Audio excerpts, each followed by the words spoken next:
Welcome back to the Green Talk. I'm your host, Mizraim and today we are diving into the turf, not just the kind of turf that we mow and manage, but the kind that grows people, discipline, and pride on the work that we all do. My guest today, he's a turf manager, educator, and coach, someone that believes that the grass we grow is only as strong as the people we train. Jay Wyrick, welcome to the show, Jay. How you doing today? Great, Miz. I'm glad to be here. Thank you, Jay. We appreciate it, your time and all the knowledge that you're gonna put to our listeners in today's episode. And Jay, I would like to start with an introduction for those that probably don't know exactly your full story. You want to tell us a little bit about your journey? How did you started in the turf management? I grew up playing golf and was playing in college at UNC Wilmington. And actually, the father of my girlfriend at that time thought it would be a good idea if I worked at a local golf course in our hometown for the summer. And I went to work there and fell in love with it. Worked there 2 more summers. In between being at UNC Wilmington and going to NC State to get my turf degree. From there, I stepped into golf as an assistant superintendent. In your area, I was at Kiowa right out of school. They're out of Charleston. I stayed in golf for about 10 years and decided I wanted to do something a little different and have a little more control. So I started my own company. It started out full-time landscaping, lawn care, all of that. But over time, after about 20 years of doing that, I moved straight to just fertilization and weed control and kind of made it a mom and pop or a chuck in a truck type of thing, but was very successful. After 27 years of being in that business, I decided that I was getting a little older and I probably needed to get out of the field some and start using some of the knowledge that I had gained over the years. So I sold my company to Fine Turf, who I work for now. The two owners were friends of mine. So that was a kind of a natural fit. Started as operations manager there for about a year and a half. They needed someone to kind of plug some holes. And that was me at the time. And for the last almost 2 years, I'm the agronomist there, but I also handle all of the training of technicians as well as our safety program. So that's kind of just a nutshell of where I've been and where I'm headed.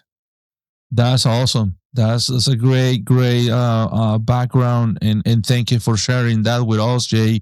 And you have mentioned golf courses, residential maintenance, athletic fields. How those different environments shape the way you see turf today? The way I see it today, I think they all give a different perspective. I think with golf, it teaches you more about precision and patience. Athletic fields, for me, it's always been more high school related. So it's more about providing a great, dependable service or surface for the kids to be on. Is also giving them something to have pride in. I take great pride in them having something very nice to play on.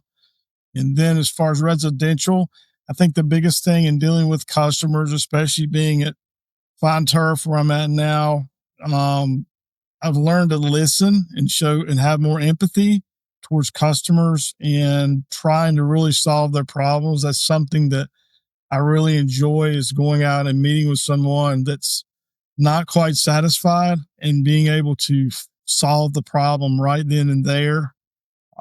That's something that I get great gratification from.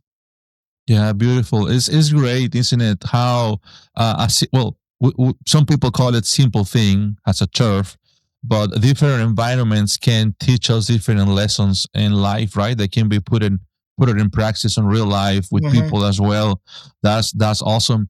And with all your experience on these areas, Jay, what do you think is the most misunderstanding concept for professionals that often they overlook, either homeowners or public or even managers out there?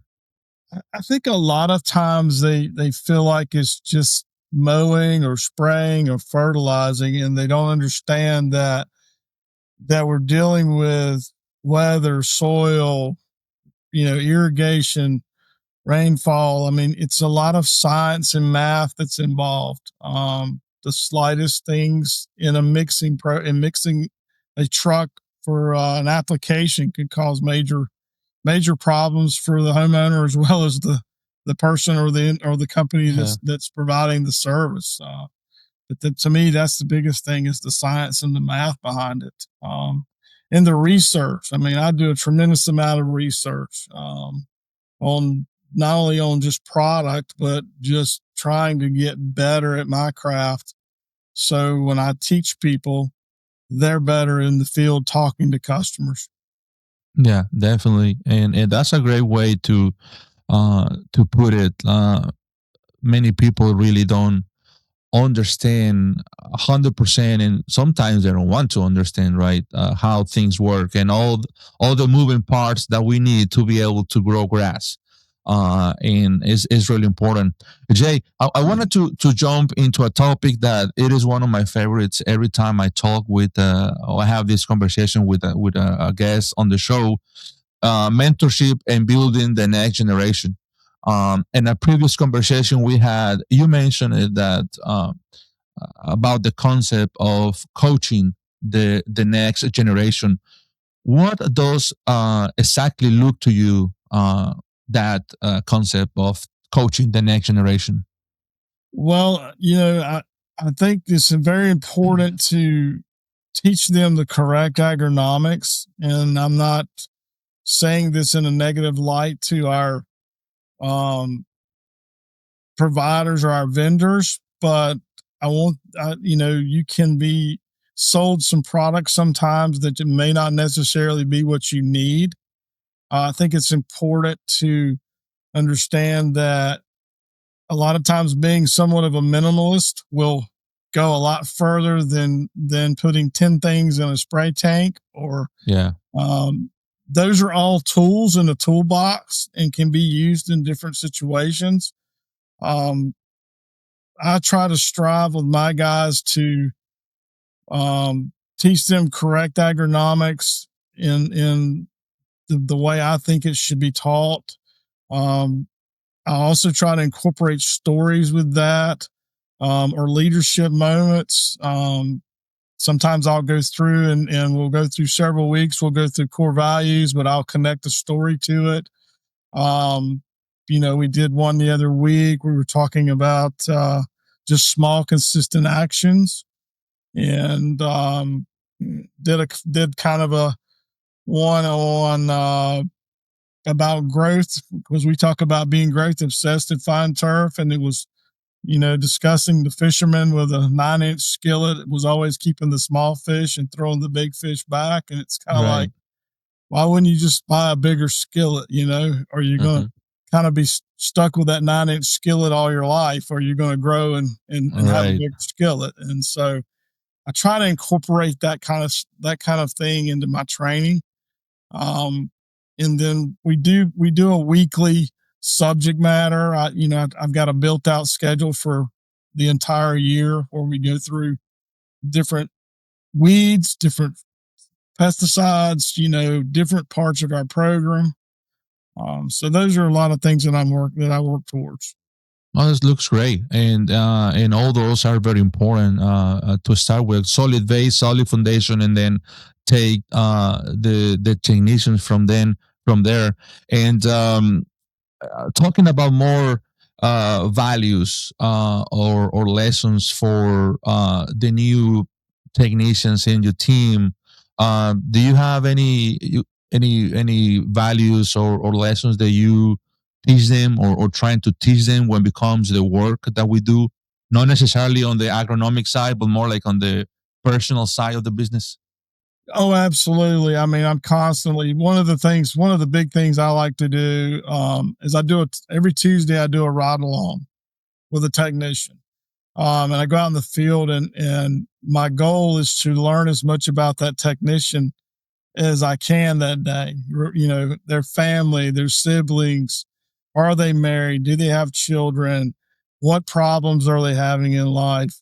Um, and I try to mentor them because most of these guys are in their 20s, and Okay. I'll be 60 in 2 months. And so I've seen 40 years of the turf industry. um, there's only so much NP and K we can talk. So I try to instill some of the life lessons and values. I talk a lot about insurance and 401k and putting money back, and and just try to teach them some things that I may have done incorrectly coming along. And Yeah. the listening, having the empathy when you're out, talking to people and understanding that there's bigger things. As I always tell them, God first, family second, jobs third. Those are the way that you should look at life. Awesome. That's a great way to say it. And I'm pretty sure the reception and the feedback that you're getting from your team is fantastic on that Yeah. portion. And do you have any you know personal, not personal, but any story about that, like approaching a technician and probably he's going through a hard time in life, and then somehow something that you guys talk during that morning help the guy to just kind of keep going. I've been very fortunate with since I've been there that I haven't had to deal with a whole lot of that. I mean, we haven't really had any major issues. I did have a technician, have a cousin that passed away this past week. And of course, I walked in Monday morning, put my arm around him, and let him know that I was there if he needed to talk, and that it mattered to me, and he does too. And so I try to do that. I try to talk to guys individually a lot versus as a group as much as possible. One on Um, one. well, a lot of one-on-ones, just catch them. One of my favorite things is on Friday afternoons is about 3:30 is to go sit in the mechanic's chair in the shop and just tell the guys, see you Monday, have a good weekend, stay out of trouble, behave yourself. And just kind of get a feel for where they're at the end of the week. So those are some of the things I'm doing. One of the big things I'm trying to solve an issue with. I see it with a lot of. I think I see it in a lot of companies is we get these employees. They're there for about 90 to 180 days, and they get kind of in that no man's land where we're not watching them constantly training because they've learned enough, but yet they're not to the point that they feel real confident in themselves. And so we kind of have hands off, and they really kind of need our help there. And so Right. I'm working through trying to get to figure out a way for us to be better at that. Because that's kind of where you start losing some good people sometimes, is around that 4 to 6 month window. They're not sure of themselves yet, and we've got to do a better job boosting them up and letting them know we're still paying attention, you still matter. um, so those are a lot of things I try to do. There's a lot of little things that I try to incorporate. No, that's great. And following up with the people and the training and small details matters. Bottom line, and that's a good way to manage people. And so, we agree. People is the base, is the foundation of everything we do, and we do our best to train to keep them onto a discipline and a structure. But now we are on a times where technology is making a huge push into our industry, and finding that balance between personal purpose versus, or no versus, but balance that with the technology is important. You have plenty experience with pesticides and fertilization programs. How technology and data change how you manage turf today? I think the biggest thing that's changing is AI. I think that's going to change a lot of things because we're able to access information so much quicker, Mhm. and plug in more information to gain more knowledge. As far as pesticides, I mean, I don't think that I'm seeing a tremendous amount of change there with what we're doing. There are some new technologies coming online, but we are seeing some new class of chemistry that's coming, but it's been very slow since COVID to Uh-huh. be implemented, or gotten past EPA approval for residential. Um, my biggest goal in life is to figure out how to uh, uh, control Poa annua. Oh yeah, right. Welcome. Yeah, the world's toughest weed. I know. Yeah. So yeah, definitely the AI and the technology there is changing somehow, right? The way we manage turf, and I believe it's for the good. Is having more tools to be Absolutely, able.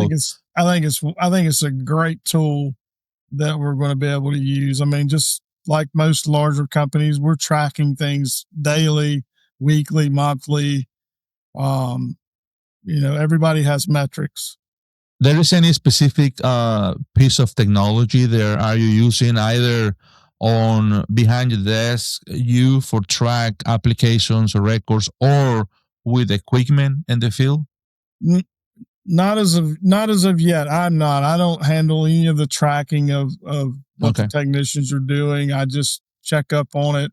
I think probably the biggest tracking I follow is through attrition.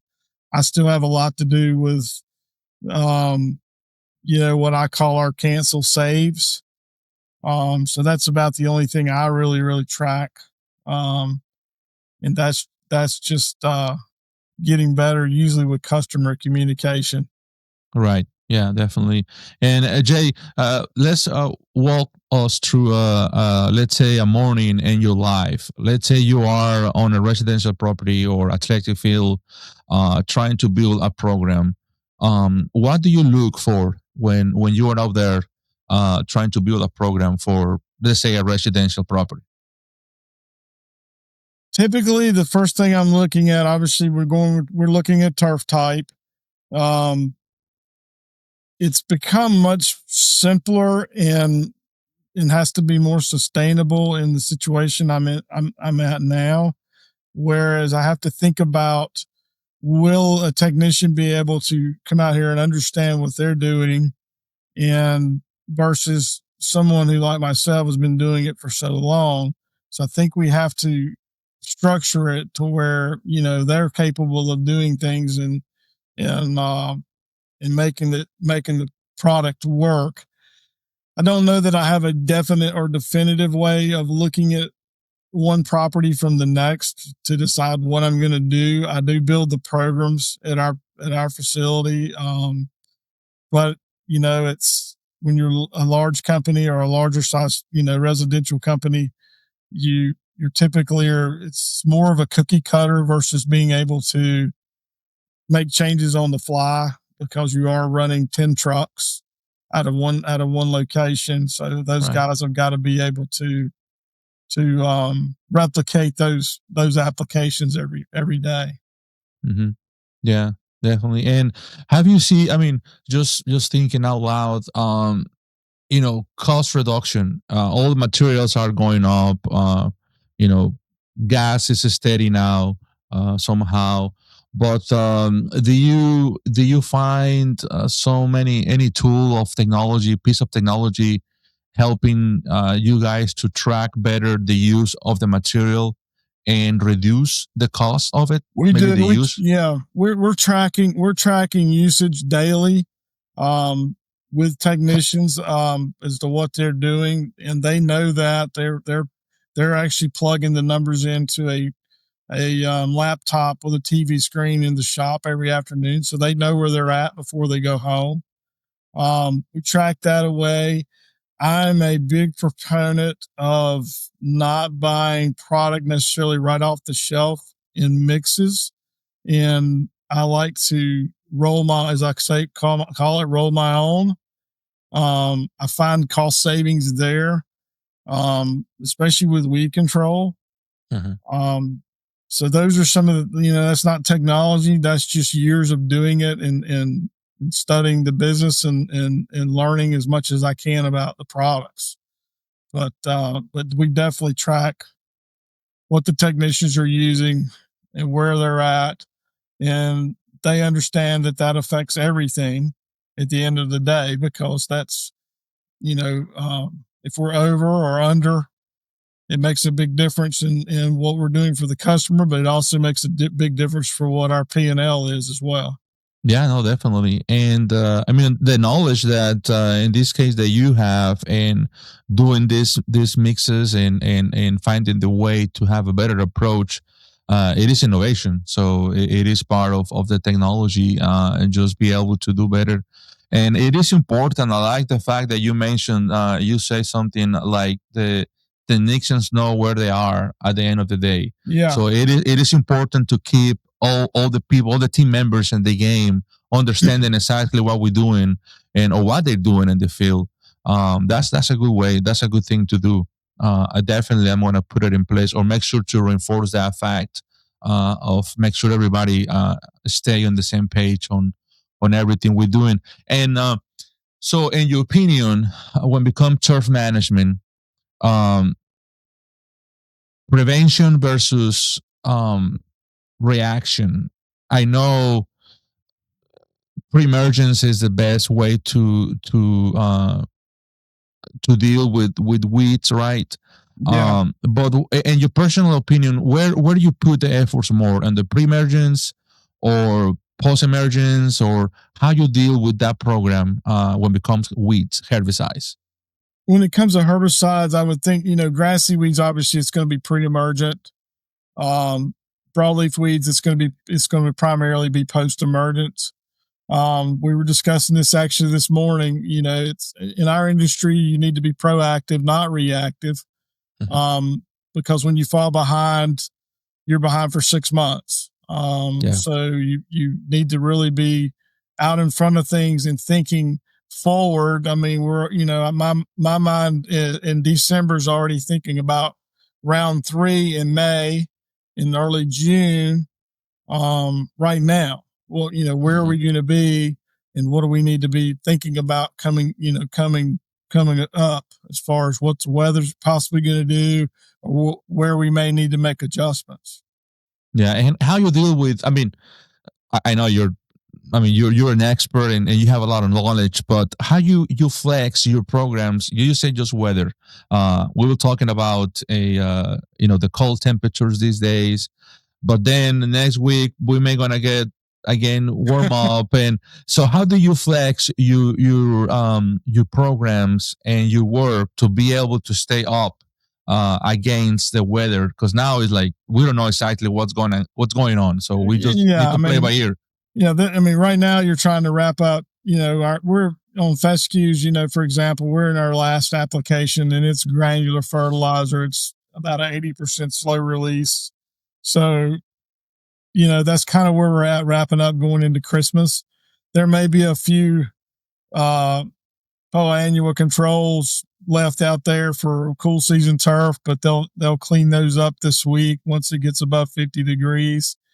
But we typically don't flex really hard, because it's very difficult to move a large ship once you start going forward.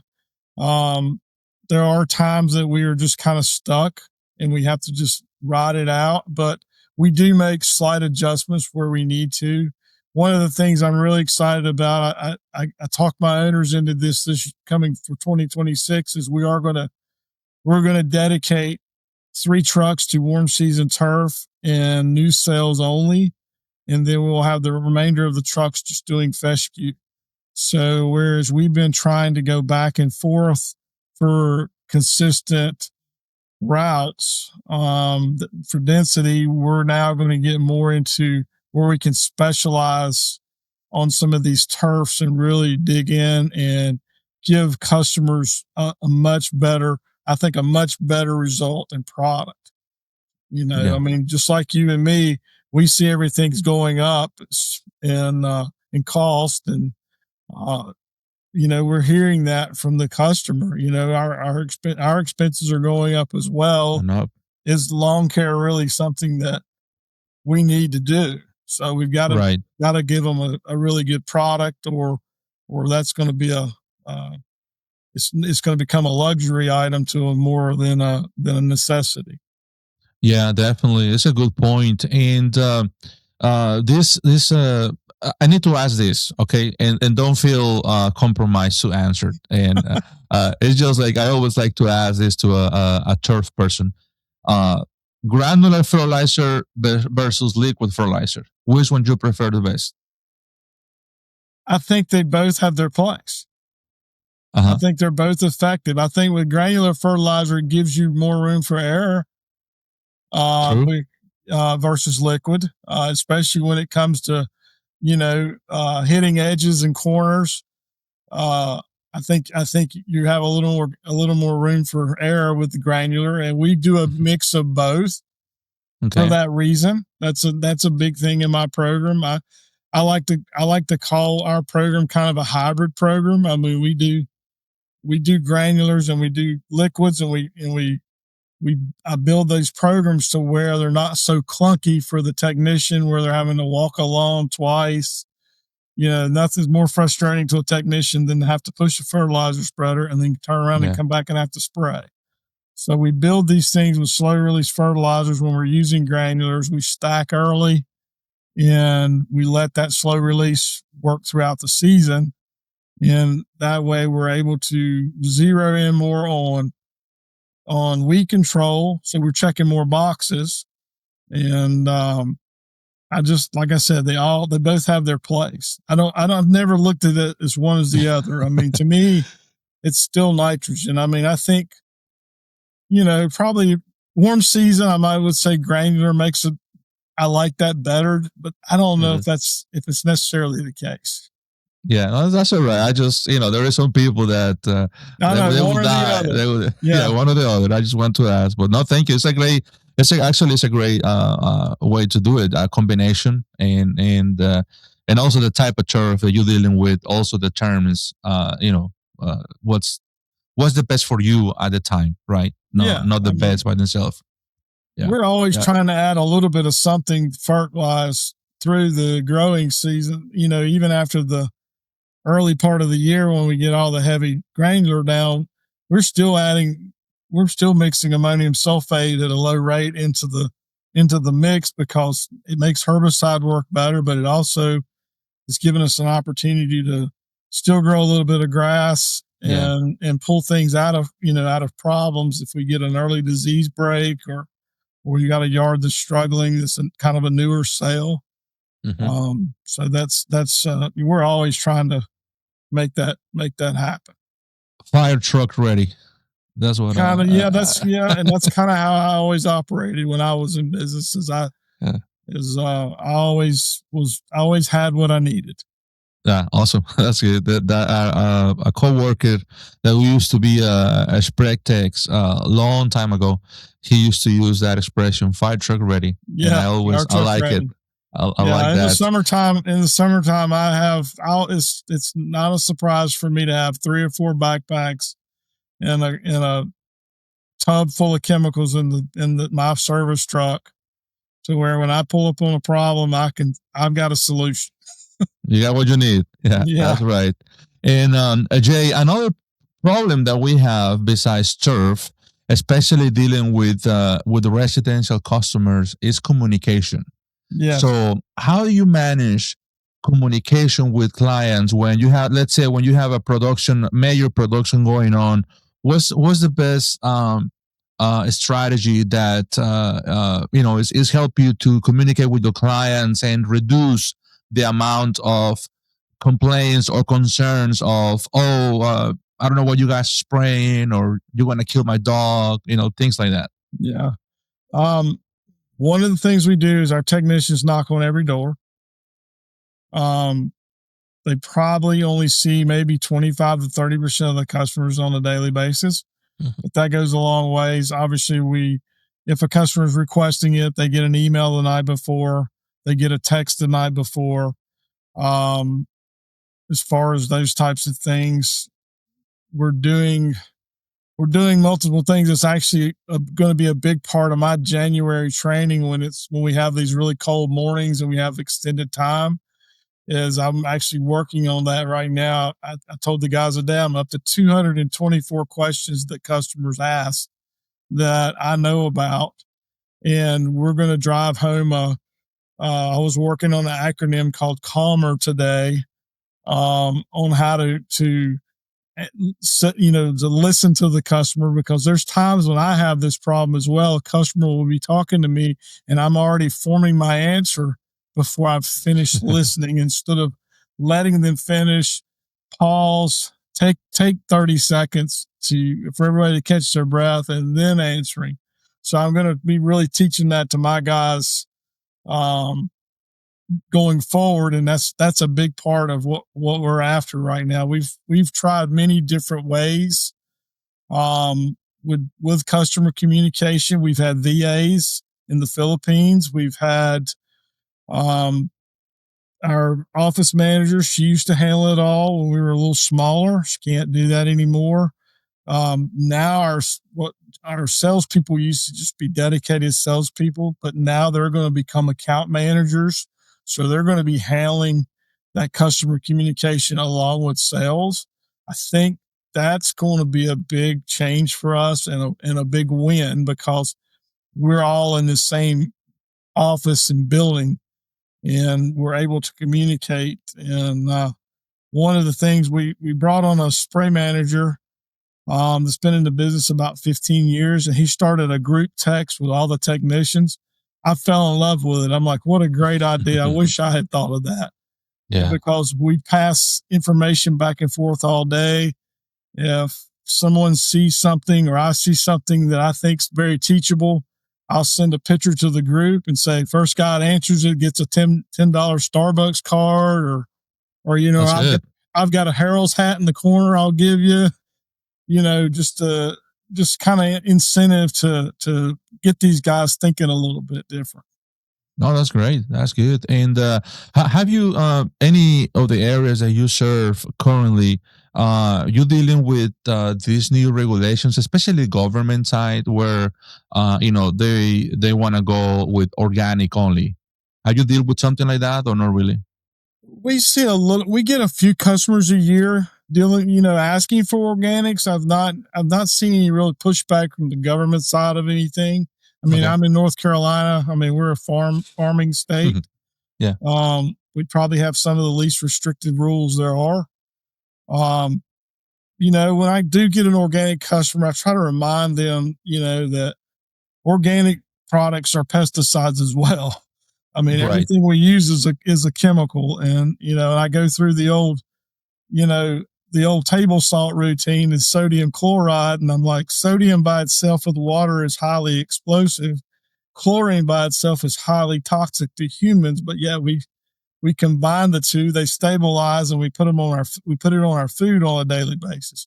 Right. So and just the different dilution rates. I mean, you're spraying 2 gallons a thousand of solution. I mean, that's typically a 256-to-1 ratio of herbicide.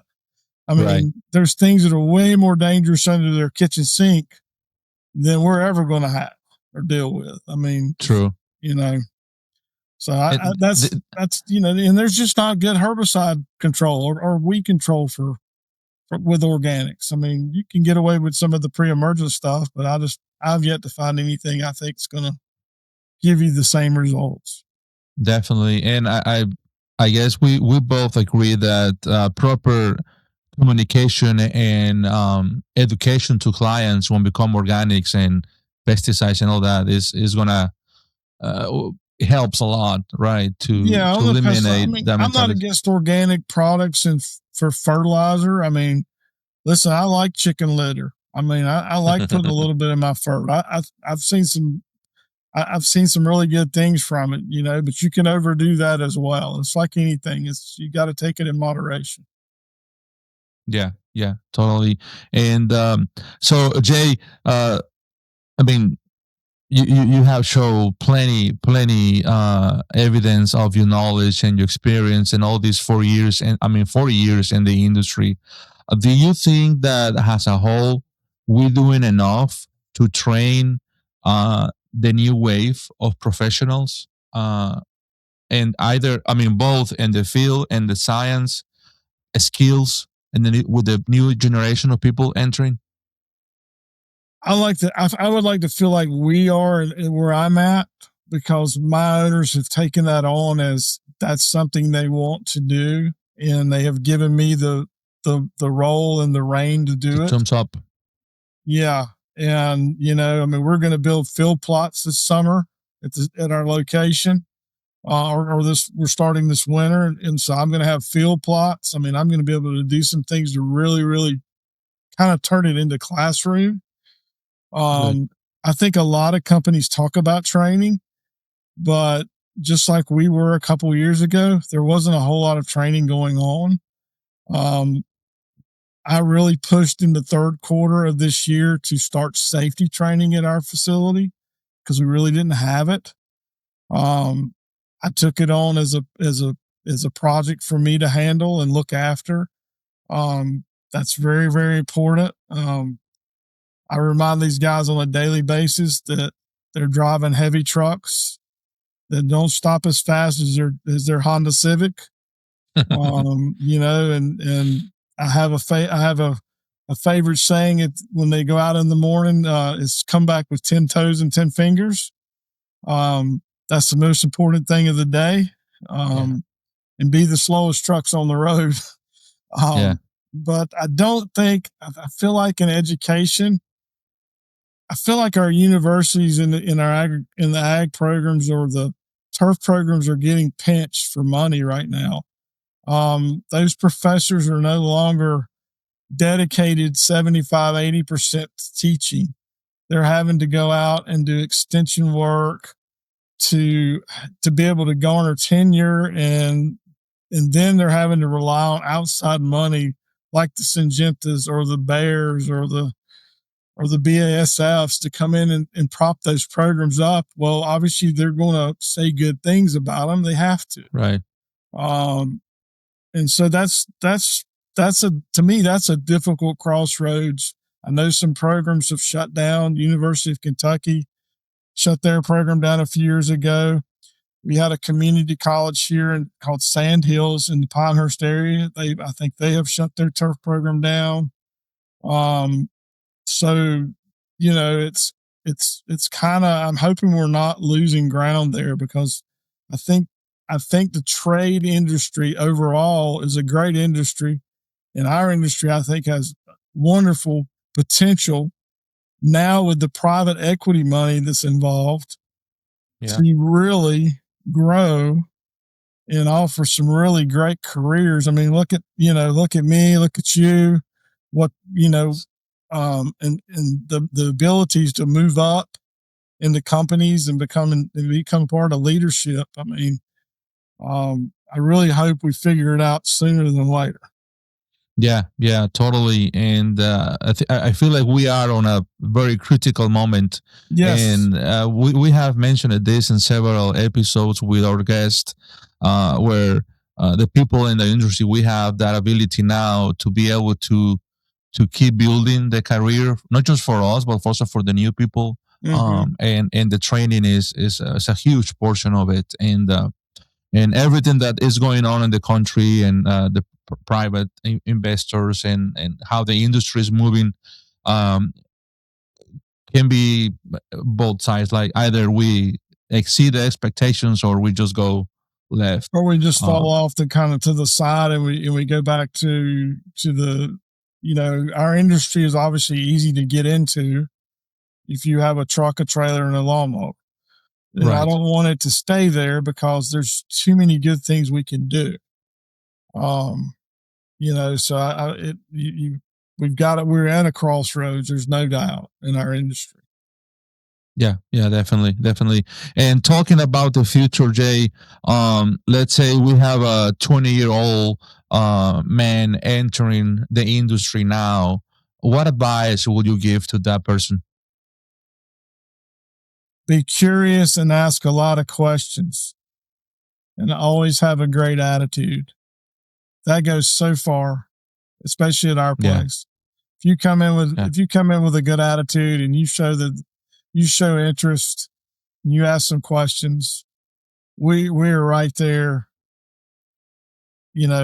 put behind you, patting you on the back, trying to build you up, trying to get you to go forward as quick as Yeah. possible. Ask questions. I have a great example. Our mechanic is 21 years old. Wow. We have 22 trucks on the road. He started when he was 19, and he was just looking for a job. But he had been working his father sells cars, real handy kind of guy, and he'd been tinkering with vehicles and was working as a mechanic somewhere at a little shop and was just looking for a new job. And, we were going to hire him as a spray tech. And he said, I've been working as a mechanic. And we're like, oh, really? Where? What can you do? And he said, I can do everything. And I mean, he's taken transmissions out of our vehicles and replaced them. I mean, wow. Brakes, what a golden find, he was. And, good kid, very humble, but really smart, just really, really smart kid. Great story. Thank you for sharing that. And now talking about leaders, you have a lot of weight in the industry. And what do you wish like leaders understood when become coaching people in the field? Say that again. I'm sorry. So now talking about leaders or managers, right? So what do you wish or what do you believe that managers or leaders should understand about coaching people in the field? Like we all have that duty to do, right?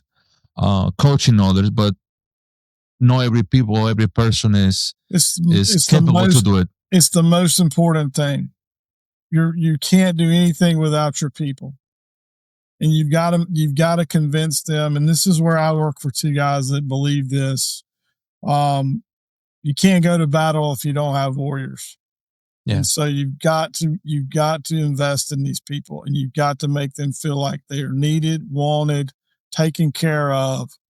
And that's where, like I said, I'm very fortunate in my position. I feel like I have the easiest job in the building. Because I get to do what I like to do, and that's teach. And so, that's so important that leaders and managers understand that, production is important. We have to have it because we have bills to pay, but sometimes getting behind an employee is more important. And I think people need to understand that. And that's where I think we're a little ahead of the curve right now, some of that versus some of our other companies that we kind of have relationships with in our area. And I see that being a real benefit over the next few years as we start to grow even more and be able to place people into roles that they're not in right now. Yeah. No, it's a great thing. Like understanding how important it is our people or their people, and kind of in the same line. We talk about a little early before our conversation about recruiting and attracting new talent. What in your point of view, what do you feel like we should change as an industry, either on the lawn care industry or side of the business or maintenance, to recruit and keep people in the industry? I think you've got to incentivize it to where they see it. I mean, they have to have things like insurance, 401ks, PTO time off. I hate the work-life balance saying, but it's somewhat like that. But you've got to let people know. I see a lot of Indeed advertisements where they're advertising you make $17 to $24 an hour. Well, why not just say you're going to make $50,000 so that guy knows or gal knows what they're going to be making? And that way they know, hey, I can support a family off of this, or I can't support a family off of this. I mean, I think those things go a long ways in how you set it up. We actually do a phone interview first, and then our production manager, our operations manager does another interview in person. And we're even taking it a third step now where we're going to do, have them come in and actually be in the truck for a day. They get an option, half a day or a full day. And that's to kind of see where they're at. If a person kind of gives you, hey, I only want to be there half a day, that's kind of, are you really kind of fitting our culture? That what we're looking for. We're looking for that person that's going to want to take that extra step when no one's looking and make a difference. That's so that's kind of how we're handling our recruiting. Okay, I think we're on the right track in a lot of ways. Yeah, and we must feed that whole process based on the specific needs of your company or your market that you currently present. But that's a great way to do things, and it shows. It's obvious to see that making a difference out there. Jay, before we wrap up this episode, anything you want to add? Any specific advice for boots on the ground, for managers, for leaders, turf managers in the industry? Just stay hungry. Stay hungry, be aggressive, and grow. If you're not growing, you're dying. Grow every day. Write it, make a journal, read a book, do something to grow every day. Join a podcast. Yeah, join a podcast. That's exactly right. Thank you, Jay. Thank you for being part of this episode, and for most important, for the example that you're setting for many of us in this industry. I truly appreciated the time and all the knowledge that you bring to the table today. I appreciate it, Miz, and look forward to meeting you in person at some point, and us bonding and forming a new friendship. Likewise. Thank you, sir. This has been the Green Talk Podcast. I'm your host, Mizraim Mata. Thank you so much for the time as well. I'm pretty sure you're going to find very helpful information in this episode with Jay. Until the next time. And this is the Green Talk, the podcast.